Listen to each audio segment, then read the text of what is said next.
가족이나 지인 중에 장애인 혹시 계십니까? 그분에 대해서 어떻게 좀 관심이 가지고 계십니까? 예, 그 장애를 가진다는 것이 선천적으로 그렇게 태어나는 사람들도 있지만, 네. 이제 흔히 중도 장애라고 이야기하는 살아가다가 네. 떠나지 않게 장애를 갖게 되는 경우가 있죠. 그리고 이제 그 나이가 들면은 또 다른 대리 사람들이 되게 쉽게 받아들이는 장애들이 있죠. 예를 들면 치매라거나 네. 그다음에 이제 저희 부친이 예를 들면 이제 뇌졸중, 소위 말하는 중풍 때문에 장애를 가지고 오랫동안 사셨거든요. 아, 예. 그러니까 그렇게 좀 이제 나이가 들어서 어떤 뭔가 자기 자신의 건강 관리를 잘 못해서라거나 그 사람에게 일어날 수 있는 일이라고 생각하지만, 그래서 내 주위에 그런 이제 내 어른들 말고도 장애를 가진 사람들이 참 많이 있죠. 예, 아마 누구에게나 자기 주위에 네. 장애를 가진 사람들이 있을 거예요. 그리고 아까 특별한 교통사고를 당한다거나 이러지 않더라도 내 부친이 선친이 그러셨듯이 네. 이게 이제 그 중풍이라는 뇌졸중 이후에 상당히 긴 시간을 장애를 가지고 이제 사셨죠. 네. 그리고 그 이제 그 어른을 제가 보살피고 또 장애를 가진 사람과 더불어 이제 살아야 하는 일들이 생기잖아요. 네. 근데 저는 이런 생각을 해요.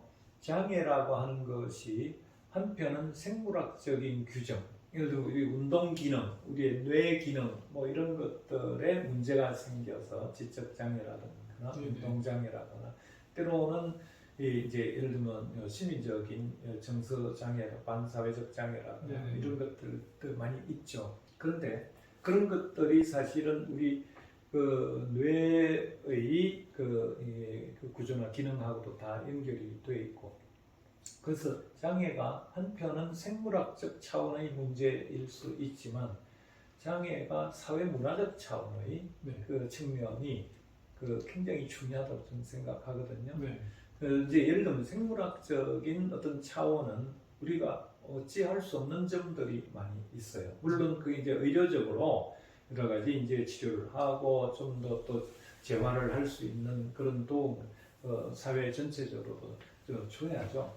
그런데 그보다 더 근원적으로 우리가 장애에 대해서 우리가 어떤 사회 문화적인 인식과 또는 제도와 또는 어떤 그 분위기를 만들어 가는가 하는 것이 더 중요하다고 생각해요.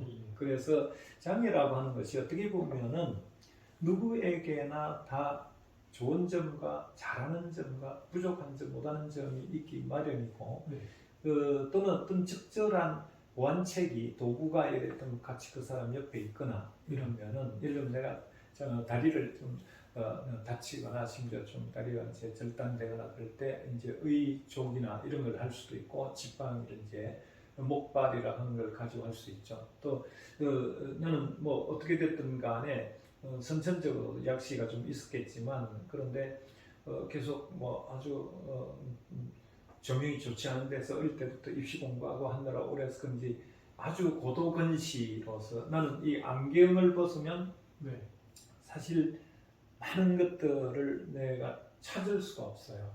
내 물건을 어디에 뒀는지도 항상 찾아 헤매야 되고, 그럴 때 이제 제 아내도 그런 일종의 시각 장애를 갖고 있기 때문에 근시로서 고도근시로 그래서 서로 찾아주기 하죠. 서로 돕고. 그러니까 안경이라는 도구, 기술적인 도구도 있을 수 있고, 또는 이웃, 내 가족이라고 하는 사회적 도구도 있을 수 있죠. 도구라고 표현해서 그렇지만 이제 도움이라고 했을 때.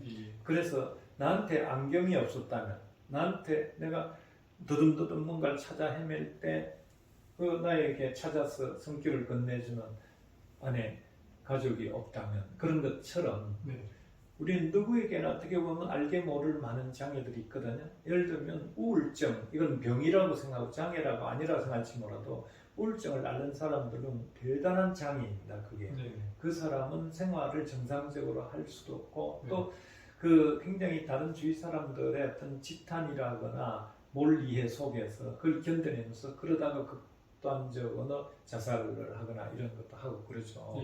예. 그래서 우울이라고 하는 영어 단어가 디프레션인데 어떻게 보면 우울은 사회적인 병이라고 이야기하는 까닭이 우리는 많은 장애들이 한편은 생물학적 차원에서 이게 치료도 하고 해 나가야 되지만 그 사회 문화적인 그 이해, 사회 문화적인 더불어 삶의 그래서 장애를 가진 사람들에게 좀 더 그 삶을 도와주는 도구들을 많이 갖게 하고 여러 가지 벽이라거나 그 또는 우리 이제 그런 표현도 쓰죠. 문턱을. 그게 문턱이 있으면 우리가 이제 그 램프 같은 거를 해서 휠체어가 다닐 수 있는 턱을 없애는 거잖아요. 계단이나 이런 높은 턱이니까. 그러니까 문턱들을 없애거나 문턱들을 완화해주거나 아니면 문턱 없이도 다닐 수 있고 뭐 이런 것처럼 그래서 나는 나 자신에 대해서 나도 언젠가 장애를 가질 수도 있고 또는 나에게도 있는 장애도 사실 있을 수 있고 내 가까운 가족이나 지인들에게도 많이 있죠. 그랬을 때 나는 장애의 문제는 장애를 가진 사람의 문제일 수도 있겠지만 장애가 자기는 없다고 생각하는 더 많은 다수의 문제라고 생각해요. 다수 그래서 어떻게 보면 장애인들을 위한 좀 더 복지라거나 장애인들이 좀 더 편안하게 사회생활을 할 수 있게 하기 위해서 필요한 것은 장애를 갖지 않은 사람들에 대한 교육이 필요하다고 생각해요. 장애를 갖지 않은 사람들의 자기 자신의 삶을 더불어 사는 삶을 성찰하게 해주는 기회가 좀 더 있었으면 좋겠어요. 그러니까 먼저 우리 휠체어 타기 체험 이런 거 다니면 단순히 그게 이례적이고 뭐 그런 게 아니라 그래서 서로 조금씩 불편하고 어렵고 여러 가지 곤란을 겪고 있는 사람들 특히 마이너리티 한 사회에서 소수자인 사람들이 다수자들이 소수자를 프레스를 한 거거든요. 그래서 디프레션이 생겨요. 그래서 그런 억압이나 강박이나 그런 압박이나 그래서 우리 사회를 좀 더 건전한 경쟁 사회로 만들어가는 거, 아주 날선, 그 악스러운 그런 경쟁 자체가 많은 사람들을 여유 없게 만들잖아요. 우리 사회 전체가 더불어 부족한 사람 부족한 대로 또 조금 있는 사람 또 나누면서 이렇게 사는 그런 문제가 아닌가 생각해요.